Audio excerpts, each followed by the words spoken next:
नमस्कार साथियों, एक बार फिर से आप लोगों का आपके अपने YouTube channel Suresh sir GK में स्वागत है।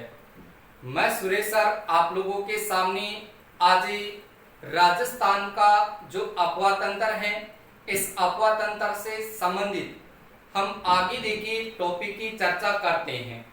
यानी पहले हम पढ़ चुके हैं राजस्थान में बनास नदी, चंबल नदी और उनकी सहायक नदियां। और आज हम देखिए अरब सागर में गिरने वाली नदियों को पढ़ते हैं कि अरब सागर में कौन कौन सी नदियां हैं वो अपना जल गिरती है। तो अरब सागर में गिरने वाली नदियों को देखिए दोस्तों दो भागों में बांटा गया है।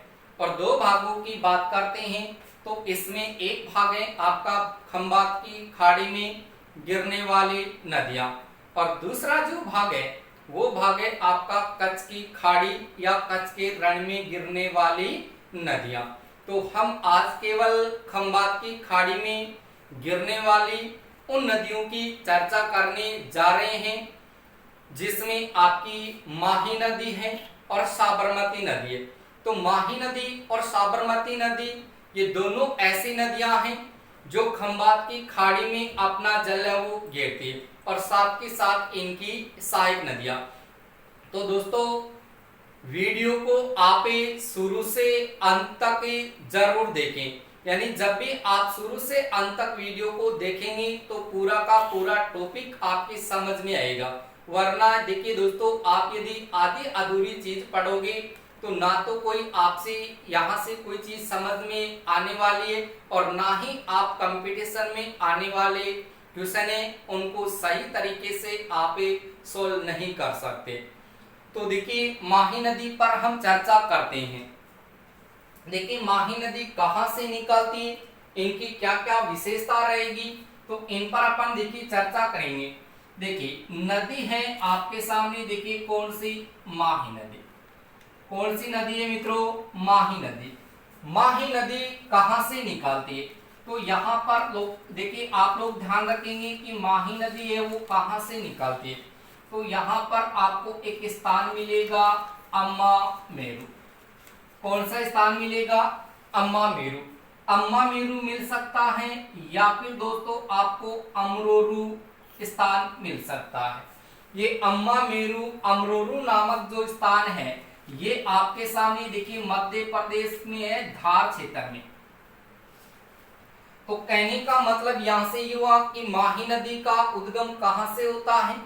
माही नदी का उद्गम है वो अम्मा मेरू अमरोरू धार एमपी से होता है। यहां से ये माही नदी निकलती, और यहां से निकलने के बाद में दोस्तों ये माही नदी देखिए आपके सामने कहां कहां पर बहती है। तो यहाँ पर ये मध्य प्रदेश से निकलने के बाद में दोस्तों सीधी आपके सामने राजस्थान में चली जाती है।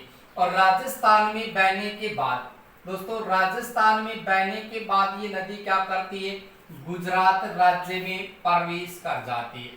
और गुजरात राज्य में बहने के बाद में ये नदी अंत में अपना जल वो खंबात की खाड़ी में गिर देती है। तो यहाँ से देखिए आप, यहां से देखिए माही नदी निकल रही है, मध्य प्रदेश से निकल रही है। और मध्य प्रदेश से निकलने के बाद में ये नदी आपके सामने राजस्थान में बहती है, और राजस्थान में बहने के बाद ये नदी गुजरात राज्य में बहती है। और गुजरात राज्य में बहने के बाद अंत में ये गुजरात में आपके सामने एक खाड़ी है जिसका नाम है खंबात की खाड़ी। इस खंबात की खाड़ी में आकर ये अपना जल है वो गिरती है। तो यहाँ पर दोस्तों ये हो गई आपके सामने खंबात की खाड़ी।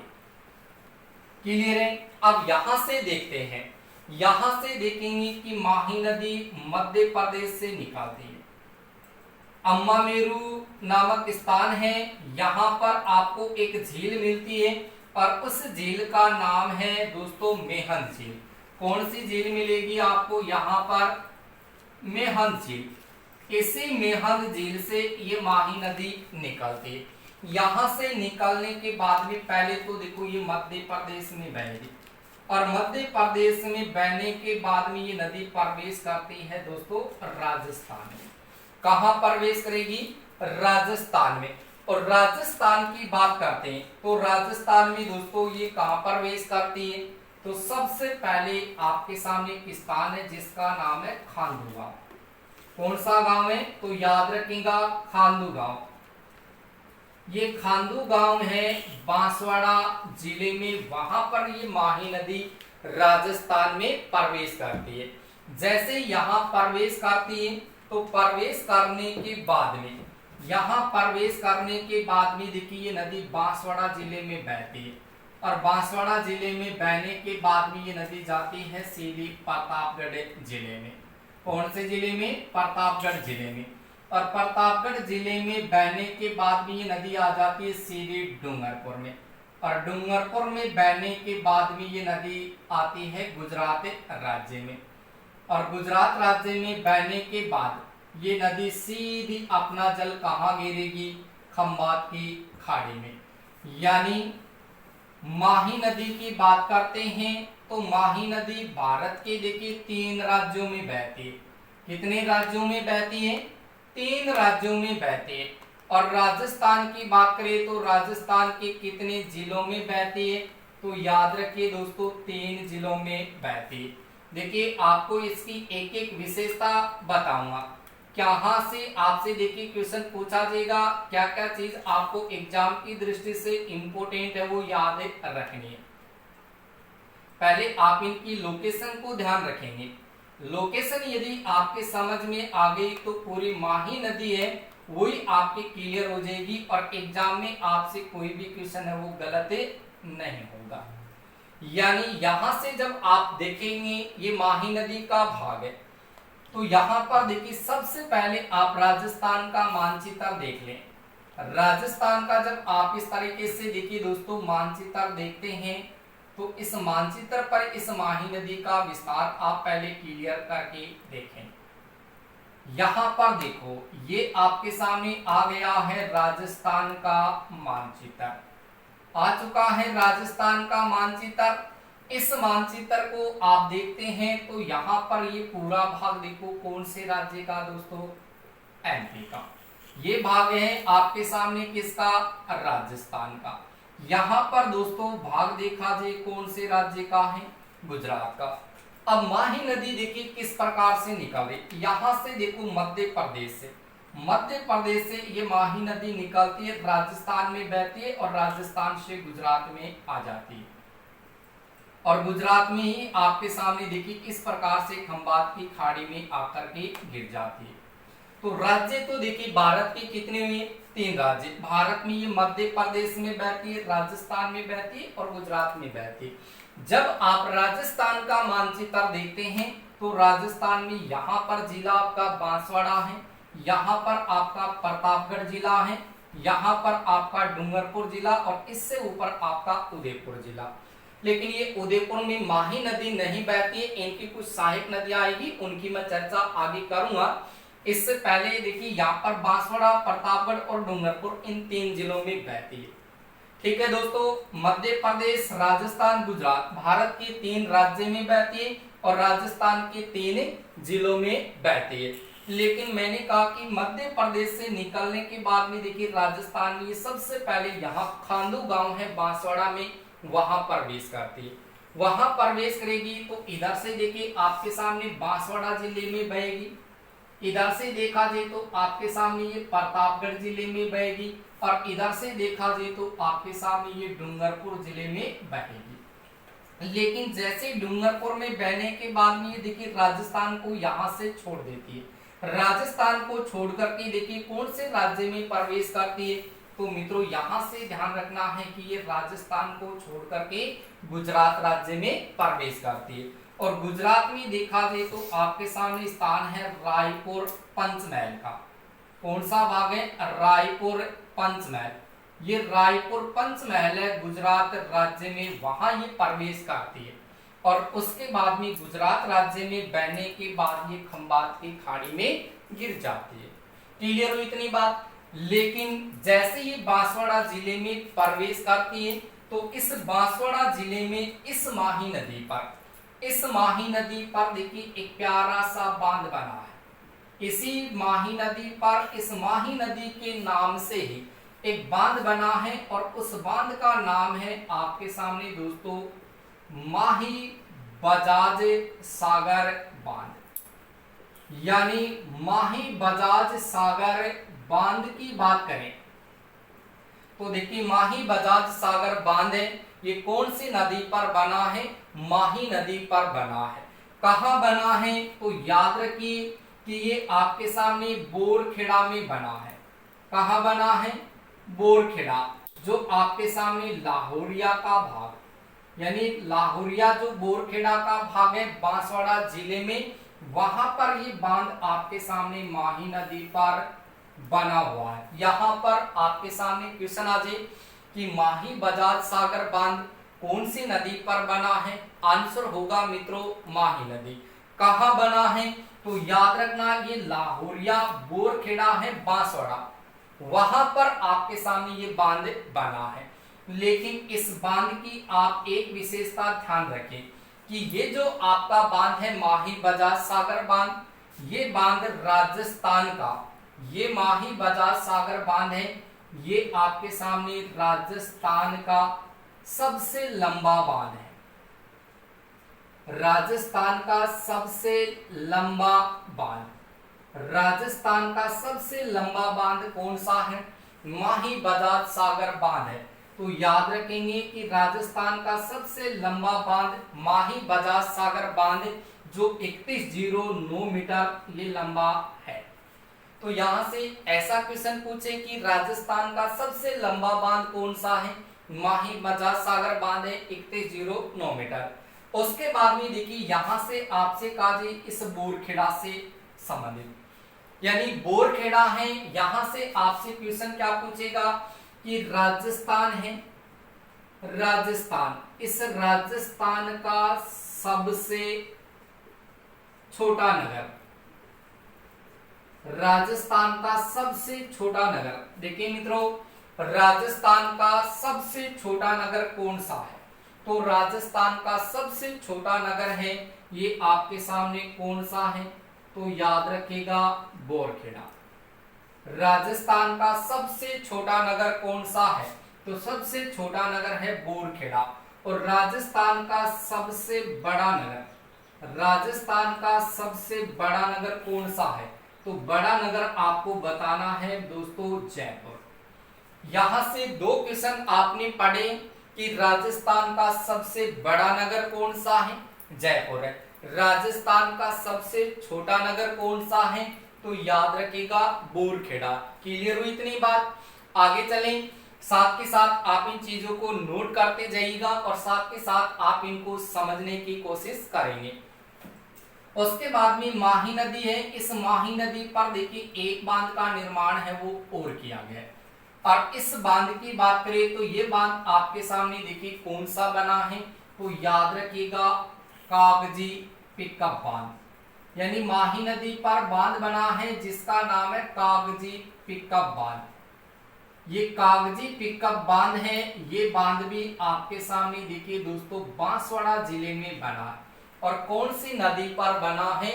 माही नदी पर बना है। क्लियर है इतनी बात? उसके बाद में ये नदी जैसे ही प्रतापगढ़ जिले में प्रवेश करती है, जैसे ये नदी प्रतापगढ़ जिले में प्रवेश करती है तो यहाँ पर देखिए आपके सामने ये बांसवाड़ा जिले का भाग है, इधर से आपके सामने प्रतापगढ़ जिले का भाग है। तो यहाँ पर देखिए बांसवाड़ा और प्रतापगढ़, ये बांसवाड़ा और प्रतापगढ़ जिले की बात करते हैं तो इनके मध्य यहाँ पर एक मैदान का निर्माण करती है और उस मैदान का नाम है आपके सामने छप्पन का मैदान। देखिए मित्रों छप्पन का मैदान, यानी छप्पन का मैदान कहाँ है? तो छप्पन का मैदान माही नदी पर आपके सामने बांसवाड़ा और प्रतापगढ़ के मध्य है। और ये छप्पन का मैदान आपके सामने ये 56 नदी नालों का समूह है, 56 नदी नालों का समूह है, 56 नदी नालों का समूह है। ये दोस्तों क्या कहलाता है? छप्पन का मैदान कहलाता है, जो माही नदी पर है और ये बांसवाड़ा और प्रतापगढ़ के मध्य है। लेकिन 56 का मैदान, याद रखिए दोस्तों 56 का मैदान, कौन सा मैदान है? 56 का मैदान। ये 56 का मैदान है, ये माही नदी का प्रवाह क्षेत्र है। देखिए माही नदी का प्रवाह क्षेत्र, दोस्तों माही नदी का प्रवाह क्षेत्र क्या कहलाता है? 56 का मैदान कहलाता है, जो 56 नदी नालों का एक समूह है और ये बांसवाड़ा और प्रतापगढ़ के मध्य स्थित है। क्लियर हुई इतनी बात? उसके बाद में दोस्तों ये नदी प्रतापगढ़ जिले में बहने के बाद में आती है डूंगरपुर जिले में। यहां पर देखिए ये डूंगरपुर जिला है और इधर से आपके सामने ये बांसवाड़ा जिला है। तो यहाँ पर आपको ध्यान रखना है कि ये डूंगरपुर और यहाँ पर बांसवाड़ा है, इनके मध्य यहाँ पर ये सीमा बना करके बहती है। क्या करती है? यहाँ पर ये सीमा पर बहती है, यानी डूंगरपुर और बांसवाड़ा की सीमा का निर्धारण कौन सी नदी करती है? माही नदी करती है। ये डूंगरपुर को बांसवाड़ा से देखिए अलग करती है कौन सी नदी? माही नदी। तो यहां से भी आप ध्यान रखेंगे कि डूंगरपुर बांसवाड़ा को अलग करने वाली नदी कौन सी है? माही नदी है। और डूंगरपुर और बांसवाड़ा की सीमा पर कौन सी नदी बहती है? माही नदी। उसके बाद में ये माही नदी यहाँ से राजस्थान को छोड़ करके ये रायपुर पंचमहल गुजरात में प्रवेश करती है। जैसे ही प्रवेश करेगी तो यहाँ पर देखिए इसी गुजरात राज्य में इस माही नदी पर दोस्तों एक बांध का निर्माण है वो किया गया है और उस बांध का नाम है आपके सामने कड्डाना बांध। देखिए कड्डाना बांध की बात करें तो ये कड्डाना बांध आपके सामने कौन सी नदी पर बना है? माही नदी पर बना है। और कौन से राज्य में बना है? तो याद रखिए दोस्तों गुजरात राज्य में बना है। इतनी बात आप लोगों की क्लियर हुई या नहीं हुई? मैं आप लोगों से ये पूछ रहा हूं दोस्तों कि इतनी चीज हमने पढ़ी है, ये चीज समझ में आई या नहीं आई? अगर दोस्तों इतनी चीज समझ में आ चुकी है तो इसके आगे की प्रक्रिया को हम शुरू करते हैं ताकि वो चीज भी आपकी ऐसी की ऐसी क्लियर हो जाए। इसमें आपको याद क्या करना है? एकदम देखिए 2 मिनट में आप इनको याद कर सकते हैं। माही नदी कहां से निकली? अम्बामेरू अमरोडू धार एमपी से, मेहन झील से निकली, खादूगांव बांसवाड़ा में प्रवेश करी, बांसवाड़ा में बहती है, प्रतापगढ़ में बहती है, डूंगरपुर में बहती है, फिर गुजरात के रायपुर पंचमहल में प्रवेश करके खंभात की खाड़ी में आपके सामने विलुप्त हो जाती है या गिर जाती है। भारत के 3 राज्य में बहती है, एमपी, राजस्थान, गुजरात। राजस्थान में कितने जिलों में बहती है? बांसवाड़ा, प्रतापगढ़, डूंगरपुर। कौन से बांध बने हैं माही नदी पर? माही बजाज सागर बांध। कहां बना है? लाहौरिया, बोरखेड़ा, बांसवाड़ा। ये बांध राजस्थान का सबसे लंबा बांध 3109 मीटर। यहाँ पर बोरखेड़ा से क्वेश्चन याद रखना, राजस्थान का सबसे छोटा नगर है और राजस्थान का सबसे बड़ा नगर है वो जयपुर है। यहाँ पर कागजी पिकअप बांध बना है माही नदी पर बांसवाड़ा में। बांसवाड़ा और प्रतापगढ़ के मध्य माही नदी पर 56 नदी नालों का समूह जो 56 का मैदान कहलाता है। यही 56 का मैदान दोस्तों माही नदी का प्रवाह क्षेत्र है। उसके बाद में दोस्तों यहाँ पर ये माही नदी डूंगरपुर और बांसवाड़ा के बीच सीमा का निर्धारण करती, इन दोनों को अलग करती। उसके बाद गुजरात में आपके सामने देखिए रायपुर पंचमहल में प्रवेश कर कड्डाना बांध का निर्माण करती है। किस बांध का निर्माण करती है? कड्डाना बांध का निर्माण करती है गुजरात में। और उसके बाद दोस्तों देखिए कहां गिर रही है? खंभात की खाड़ी में। इतनी सी तो चीज आपको याद करनी है। उसके बाद में देखिए आगे अब हम चर्चा करते हैं इसी माही नदी की।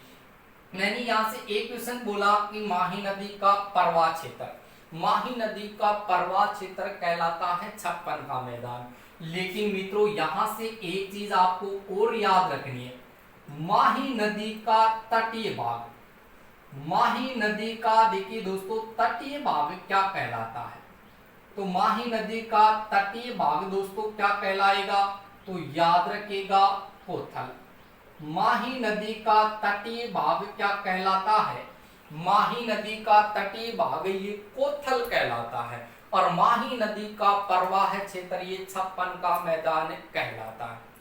और इसी माही नदी का संबंध पूछा जाए तो किससे? तो यहां पर आप देखिए ध्यान रखेंगे सुजलम, सुजलम, सुफलम,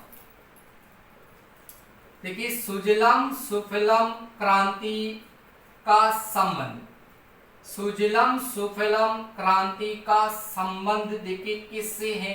माही नदी से।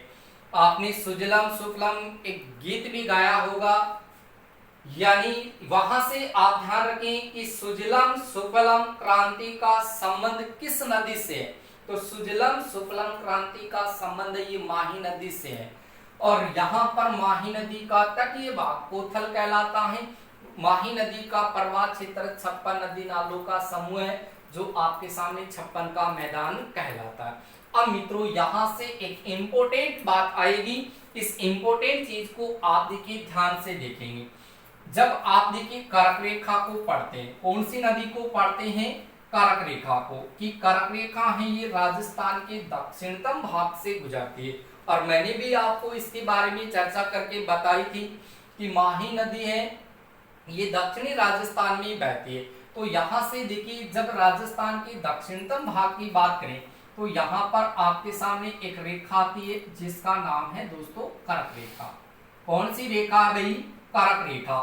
इसी कर्क रेखा की बात करते हैं तो मित्रों इसको कहा जाता है 23.5 डिग्री। कितनी डिग्री कहा जाएगा? 23.5 डिग्री। ये 23.5 डिग्री है आपके सामने उत्तरी अक्षांश रेखा। इस 23.5 डिग्री उत्तरी अक्षांश रेखा को आप इस तरीके से भी लिख सकते हैं, 23 डिग्री 30 मिनट उत्तरी अक्षांश, 23 डिग्री 30 मिनट उत्तरी अक्षांश या 23.5 डिग्री उत्तरी अक्षांश। और इस रेखा को नाम दिया है आपके सामने कर्क रेखा। इस कर्क रेखा की बात करें तो कर्क रेखा देखिए इस प्रकार से आपके सामने राजस्थान के दक्षिणतम भाग से होकर के गुजरती है। कौन से भाग से होकर के गुजरती है? दक्षिणतम भाग से होकर के गुजरती है। तो यहां से आपको ध्यान रखना है कि कर्क रेखा राजस्थान के बांसवाड़ा जिले का जो कुशलगढ़ है, कुशलगढ़ जो बांसवाड़ा जिले का भाग है उनके मध्य से होकर के गुजरती है और डूंगरपुर का जो चीखली गांव है उनकी दक्षिणतम सीमा को छूती है। इतनी चर्चा हम पीछे पढ़ चुके हैं। आज हम देखें इस कर्क रेखा के बारे में पढ़ते हैं। तो यहां से क्वेश्चन आएगा कि माही नदी है, कौन सी नदी है? माही नदी। ये माही नदी इस कर्क रेखा को, कौन सी रेखा को? इस कर्क रेखा को देखिए कितनी बार काटती है? 2 बार काटती है। दोस्तों कितनी बार काटती है? तो याद रखेंगे 2 बार काटती है। ऐसा क्वेश्चन आ जाए कि माही नदी को देखिए कर्क रेखा कितनी बार काटती है? 1 बार काटती है, 2 बार काटती है, 3 बार काटती है, 4 बार काटती है। तो हर स्टूडेंट के दिमाग में अलग अलग रहेगा कि ये तो 1 बार ही काटती होगी या 2 बार काटती होगी या 3 बार काटती होगी या 4 बार। लेकिन याद रखिएगा ये माही नदी 1 बार कर्क रेखा को देखिए यहां से जाते समय काटती है और एक समय देखिए यहां से देखा जाए तो ये आते समय काट रही है।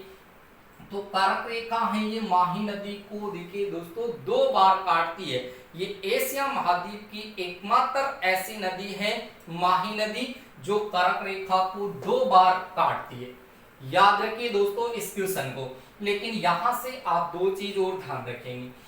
विश्व की बात करते हैं, विश्व के संदर्भ में बात करते हैं तो विश्व में आपको 3 ऐसी नदियां मिलेगी। कितनी नदी मिलेगी? 3 नदी। विश्व में 3 नदियां आपको ऐसे मिलेगी जो रेखाओं को काटती है।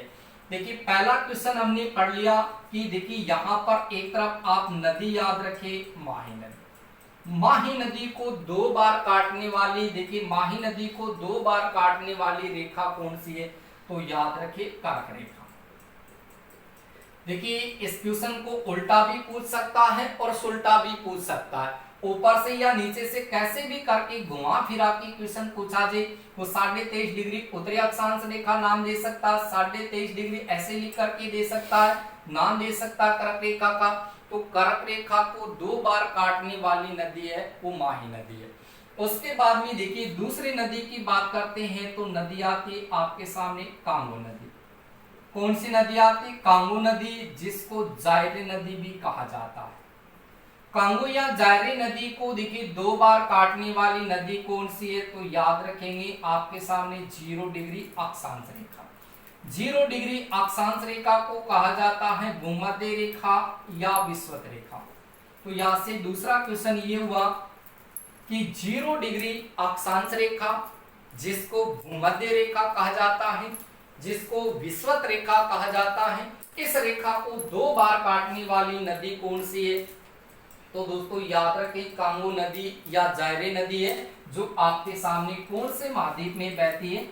अफ्रीका महाद्वीप में बहती है। ये मध्य अफ्रीका की नदी है और ये एशिया महाद्वीप में बहती है माही नदी।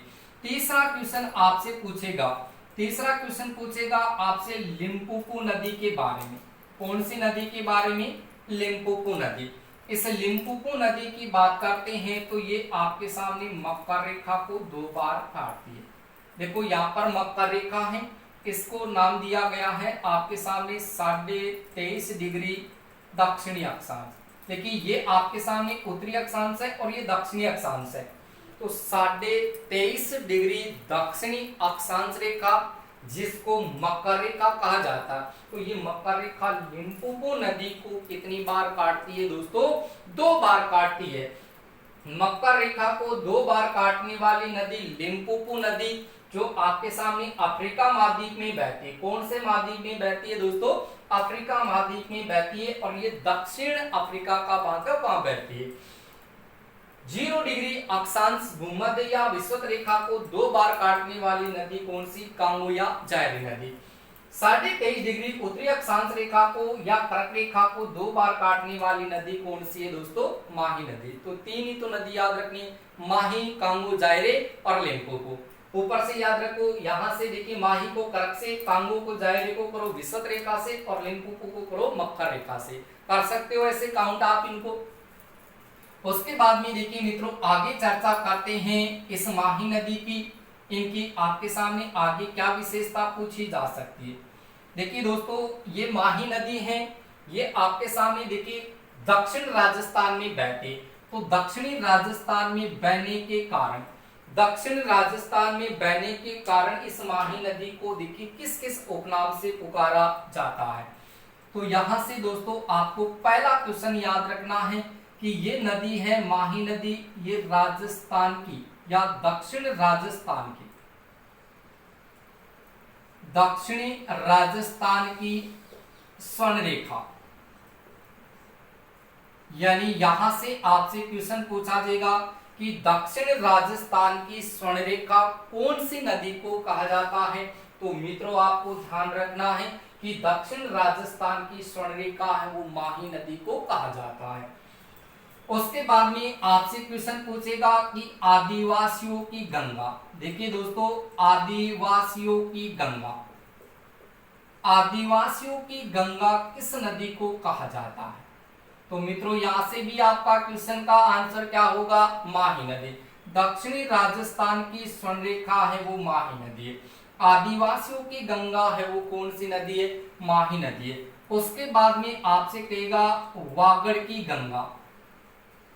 देखिए दोस्तों वागड़ की गंगा, वागड़ की गंगा कौन सी नदी को कहा जाता है? माही नदी को कहा जाता है। उसके बाद में देखिए आपके सामने कांठल की गंगा। तो कांठल की गंगा है ये भी कौन सी नदी को कहा जाता है?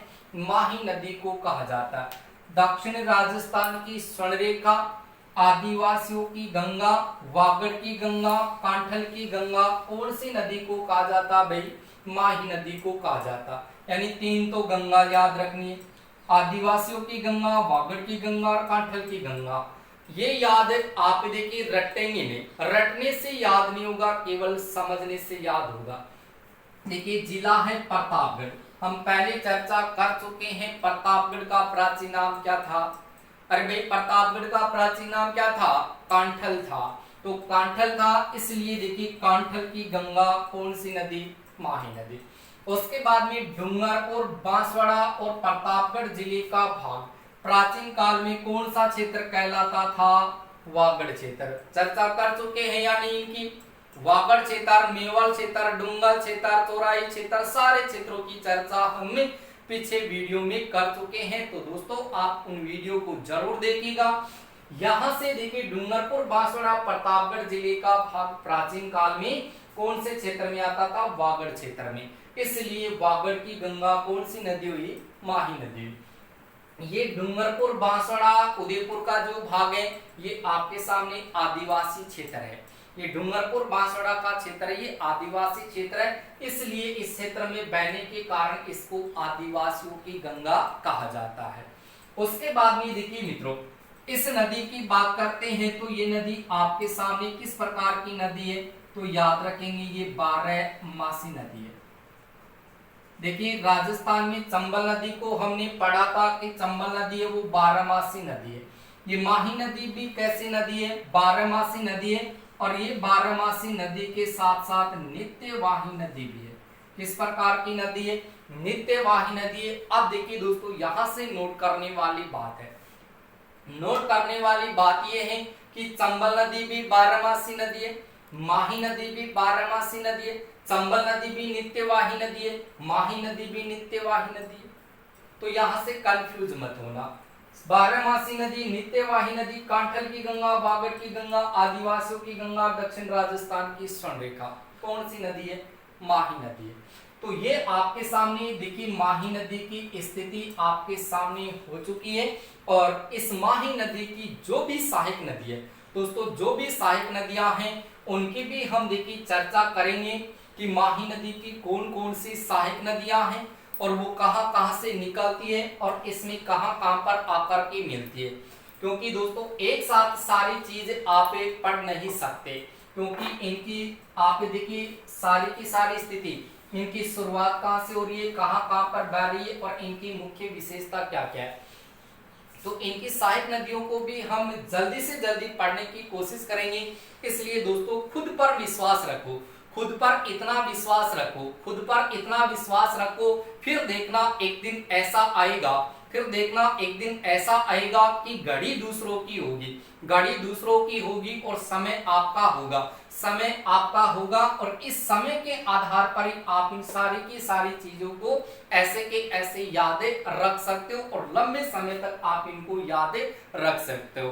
तो दोस्तों मेरा आपसे यही निवेदन है कि आप वीडियो को शुरू से लेकर के अंत तक देखिएगा, जिससे आपकी सारी की सारी जो चीजें हैं उनकी कॉन्सेप्ट है वो क्लियर होती जाए। क्योंकि आप बीच में इन चीजों को काट काट करके पढ़ेंगे या आगे पीछे करके पढ़ेंगे तो ये चीज आपकी क्लियर नहीं हो पाएगी।